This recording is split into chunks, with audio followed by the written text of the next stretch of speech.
மகாசக்தி ஜோதிடம் யூடியூப் சேனலில் பயணம் செய்கின்ற ஜோதிடர்களே, ஜோதிட ஆர்வலர்களே, ஆன்மீக நண்பர்களே, மாணவர்களே, மாணவிகளே அனைவருக்கும் இனிய வணக்கங்கள். எல்லோரும் சுகமாக இருக்கிறீர்களா? இருப்பீர்கள், இருக்க வேண்டும். எனது தாய் தந்தரை வணங்கி எனக்கு இந்த ஜோதிட கலையை அருளிய அனைத்து குருநாதர்களின் ஆசீர்வாதங்களோடு இன்று நமது சேனலில் கிரகங்கள் அஸ்தங்கம் அடைந்தால் யோக பங்கம் ஏற்படுமா என்ற நுணுக்கத்தை பார்ப்போம். அஸ்தங்க பாகை அப்படின்னா எவ்வளவு? ஒவ்வொரு கிரகமும் எத்தனை டிகிரிக்குள்ளே இருந்தால் அது அஸ்தங்கம் ஆகும்? சந்திரன் சூரியனுக்கு 12 டிகிரி வரும்போது அஸ்தமனம் ஆகிறது, அதாவது அமாவாசை யோகம் என்று அழைக்கப்படுகிறது. இரண்டாவதாக செவ்வாய் சூரியனுக்கு 17 டிகிரியில் வரும்போது அஸ்தமனம் ஆகிறது. புதன் வக்ரம் இல்லாத போது சூரியனுக்கு 14 டிகிரியில் வரும்போது அஸ்தமனம் ஆகிறது. குரு பகவான் சூரியனுக்கு 11 டிகிரியில் வரும்போது அஸ்தமனம் ஆகிறது. சுக்கிரன் வக்ரம் இல்லாத போது சூரியனுக்கு 10 டிகிரியில் வரும்போது அஸ்தமனம் ஆகிறது. சனி சூரியனுக்கு 15 டிகிரி வரும்போது அஸ்தமனம் ஆகிறது. அப்போ கிரகங்களின் அஸ்தங்கம் யோக பங்கத்தை ஏற்படுத்துமா அல்லது யோகத்தை செய்யுமா? சூரியனுடைய சுய பிரகாச நட்சத்திரமாக இருக்கிறார். தன்னுடைய ஈர்ப்பு, ஒளி, வெப்ப சக்தியால் கிரகங்களையும் இருக்கின்றது. நாம் வாழும் அந்த உயிர் கிரகங்கள் பூமியை சுற்றி வர செய்கிறது. மற்ற கிரகங்கள் சூரியனுடைய அந்த கதிர்களை வாங்கி தங்களது பிரபஞ்ச காரகத்துவங்களை கலந்து பிரதிபலிக்கிறது. பூமிக்கு மற்ற கிரகங்களையும் மையத்தில் நேர்கோட்டில் சூரியன் அமைவதனால் அந்த சூரிய கதிர்வீச்சை மீறி கிரக பிரதிபலிப்பு பூமியின் தாக்கம் செலுத்த முடியாது. ஜோதிடத்தில் இதுவே சூரியனோடு கிரகங்கள் நெருங்கி இந்த பாகைக்குள்ளே இருப்பதனால் அந்த கிரகங்கள் அஸ்தங்கம் அடைகிறது, அஸ்தமனம் அடைகிறது.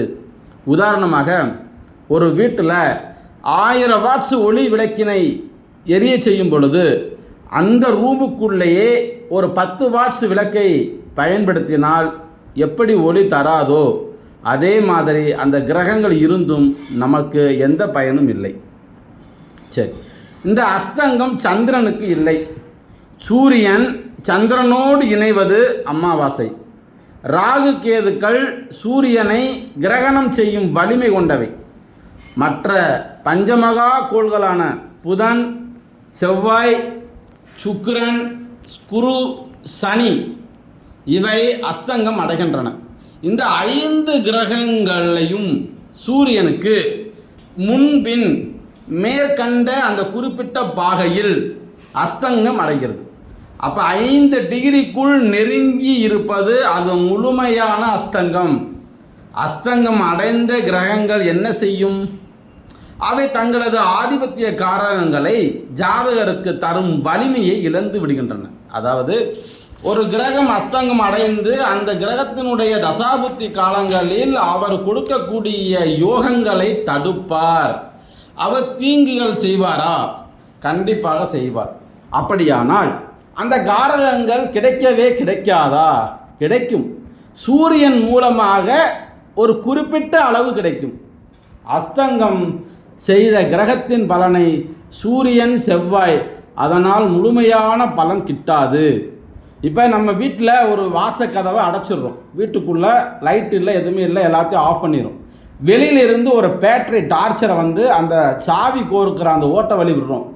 அந்த ஓட்ட வழி அந்த உள்ளே போகக்கூடிய அந்த ஒளி கதிர்கள் என்னவோ அது எவ்வளவு தூரம் போகின்றது, எவ்வளவு அளவு போகின்றது, எவ்வளவு நீளம் போகின்றது என்பதனை கணக்கில் கொண்டுதான் இந்த அஸ்தங்கம் அடைந்த கிரகம் சூரியனுடைய ஒளிக்கதிரை எவ்வாறு பெறுகிறது, எப்படி பெறுகிறது, எந்த அளவு பெறுகிறது என்பதனை நம்ம ஒரு யுகித்து பலன்களை கூற வேண்டும். அந்த அளவு தான் அவங்களுக்கு நல்ல பலனா கெட்ட பலனா கிடைக்கும். அப்போ ஆதிபத்திய பலன்கள் ஓரளவேனும் தரும். சூரியன் பகை கிரகங்களின் அஸ்தங்க பலனை தர தயங்கும். குறிப்பாக சனி அஸ்தங்கம் செய்யும் சூரியனை தானும் கெட்டுவிடும். சனி வீட்டில் இப்போ அஸ்தங்கம் ஆகுதுன்னு வச்சுக்கோங்க, அல்லது சூரியன் சனி அஸ்தங்கம் ஆகுறாங்கன்னு வச்சுக்கோங்களேன், இந்த 2 கிரகத்தையும் கெடுத்துரும். ஜாதகங்களில் யோகத்தை தரக்கூடிய கிரகங்கள் ஆட்சி உச்சம் மூலத்திரிகோணம் திக்பலம் பெற்று நல்ல ஸ்தானத்தில் இருக்கும். ஆனால் யோக திசையில் பலனை கிடைக்காது. காரணம், சூரியனோடு நெருங்கி இருக்கும் அஸ்தமன கிரகங்கள் ஆட்சி உச்சம் நட்பு மூலத்திரிகோண விடிகளில் ஓரளவு பலனை மட்டுமே நாம் எதிர்பார்க்க முடியும். பகை நீசம் மறைவிடங்களில் சுத்தமாக செயல்படாது, பலனே கிடைக்காதுங்க. பகையாயிட்டாலோ நீச்சமாயிட்டாலோ அந்த மறைவு ஸ்தானங்களில் போய் உட்காந்துட்டாலோ அந்த தசை நடக்கிறப்ப கண்டிப்பாக அவங்களுக்கு பலனே தராது. ஒருவேளை அஸ்தங்கம் ஆயிட்டாலும் ரொம்ப கெடுபலனை கொடுக்கும். கிரகங்கள் நேர் 7வது வீட்டில் சந்திரன் அமைய பெற்றால் அது பௌர்ணமி யோகமாகிறது. சந்திர ஆதிபத்தில் அஸ்தங்கம் கிரகங்கள் ஓரளவு பலனை தரும். அப்போ அதுக்கு அடுத்து பாருங்களேன், சந்திரன் பூமிக்கு அருகில் ஒரு ஊடகம்தான். அதனால் மற்ற கிரகங்கள் நேர் 7ல் சந்திரன் முழு ஒளியோடு அமைய மற்ற கிரகங்களையும் சந்திரன் பெற்று பூமியை கடக்கும். அப்போ இந்த அஸ்தங்கம் அடைகிறதெல்லாம் பஞ்சமகா கிரகங்கள் மற்றும் லக்னாதிபதி கிரகங்கள் எந்த விதத்தில் இயங்கும்? அப்போ அந்த லக்னாதிபதி அப்படின்னா கடகம் சிம்மம் தவிர்த்து பிற வீடுகளில் 5 கிரகங்களே லக்னாதிபதியாக வரும். அந்த லக்னாதிபதி அஸ்தங்கம் ஜாதகருக்கு எந்தவித செயல் வன்மையோ வாழ்க்கையினுடைய முயற்சிகளையோ பிற கிரகங்கள் தரும் காரகங்களையோ யோகங்களையே பெற்று சிறப்படையும் தகுதியோ கிடையாது. அந்த ஜாதகருக்கு எந்த விதமான ஒரு தகுதிங்கிற ஜாதகரே இங்கு மறைந்து விடுகிறார். புதன் செவ்வாய் குரு லக்னாதிபதியாக அமைந்து அஸ்தங்கமாகி சூரியன் அந்த ஜாதகத்தில் ஓரளவு வலிமையை தந்து தூக்கி விடுவார். இதை நம்ம நல்லா அதே புரியணும். புதன் எடுத்துக்கிறோங்க, அஸ்தங்கத்தால் பாதிப்படையாத கிரகம் புதன். ஏன் கிரகணத்திலேயே பாதிப்படையாத கிரகம் புதனாகும். புத்திமான் பலவான் என்ற பழமொழி கூட புதனை வைத்துதானோ? எப்போதும் சூரியனுக்கு நெருக்கமாகவே பயணிக்கின்ற புதன் சூரியனின் ஆத்ம நட்பு கிரகம். அவர் ஒரு ஆத்மமான ஒரு நட்பு வீடு. ஆனால் புதன் அஸ்தங்கமானாலும் அதன் ஆதிபத்திய காரக பலனை சூரியன் மூலமே கிடைத்துவிடும். முழுமையாக புதன் அஸ்தங்கம் என்பது தோஷமோ பாதிப்போ கிடையாது, மாறாக புத ஆதித்ய யோகமாகிறது. அப்போ இந்த சுக்கிரன் அப்படின்னு எடுத்துக்கிறோம், களத்திர காரகன். இவர் என்ன செய்ய சுக வாழ்வுக்கு காரண கிரகம் சுக்கிரன். சூரியனோடு நெருங்கி இருக்கும் பொருள் காரகங்கள் தொழில்கள் பாதிப்படைவதில்லை. உயிர் காரகத்துவமான அந்த தாம்பத்திய குறைபாடு உண்டு. ஆண்களுக்கு இந்த பாதிப்பு மேலும் ஆதிபத்திய பலன்களை தருவதில் சுக்கிரன் பலவீனம் அடைகிறார். செவ்வாய் எடுத்துக்கங்க, இரத்த காரகன். அவர் சகோதர காரகன், சம்பாத்திய காரகன், செயல்வேக காரகன். செவ்வாய் சூரியனோடு அஸ்தங்கமாகிறார்னு வச்சுக்கோங்களேன். ஜாதகர் வாய் செவ்வாடர், அதாவது வாய் அதிகமாக பேசுவார், அதிகமான பேர் வழி, முரட்டு குணம், எந்த செயல் செய்ய விரும்பாதவர், பிறரை மிரட்டியே தன் காரியத்தை சாதிக்க வேண்டும் என்று நினைப்பார். செவ்வாய் சூரியனின் நட்பு கிரகமாதான் ஜாதகரை சூரியன் கைதூக்கி விடுவார். செவ்வாய் தனித்து நின்று தருவது போல பலன் கிடையாது. யோகங்கள் முழுமையான பலனை அனுபவிக்க இயலாது. பெண்களுக்கு இந்த இணைவு மாதவிலக்கு மற்றும் தாம்பத்திய குறைபாடுகளை ஏற்படுத்தும். குரு பகவான் பூரண சுவன் சூரியனுக்கு அடுத்தான ஒரு பெரிய கிரகம். உயிர் காரகத்துவம் புத்தி காரகன். குரு சூரியனுக்கு நெருங்கி அஸ்தமனம் அடைந்தால் புத்திர சந்ததி கிடைப்பதில் காலதாமதம் ஆகும், திருமண தடை ஏற்படும். இங்கு இணைவு கடகம் சிம்மம் மேசம் தனுசு மீனத்தில் இருக்க அந்த அஸ்தங்க தோஷம் குறைவு.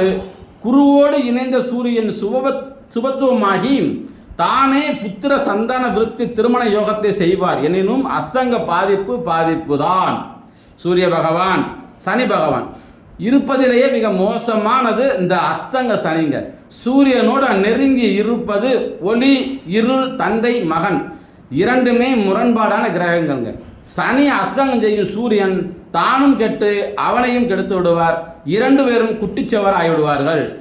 நான் கெட்டேன் என்னால் நீ கெட்டா என்ற கதைதான் சனியின் ஆதிபத்திய காரகத்துவங்களை முழுமையாக சூரியன் கிரகித்து விடும். இந்த இணைவு நேர் 7ஆம் வீட்டில் சந்திரன் அமைய ஓரளவு சனி பலனை தருவார்.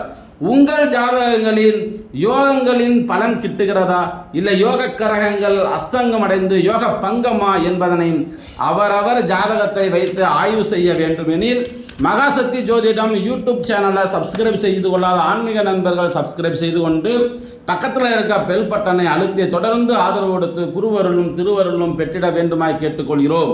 உங்களுடைய ஜாதகத்தில் கிரகங்கள் அஸ்தங்கம் அடைந்திருக்கிறதா யோக பலனா அசுப பலனா என்பதனை அறிய 99 76 83 60 64 என்ற தொலைபேசியின் வாயிலாக ஜோதிடம் இணைய வழியில் ஆன்லைனில் வாட்ஸ்அப் வழியாக பார்த்து கொண்டு இருக்கின்றோம்.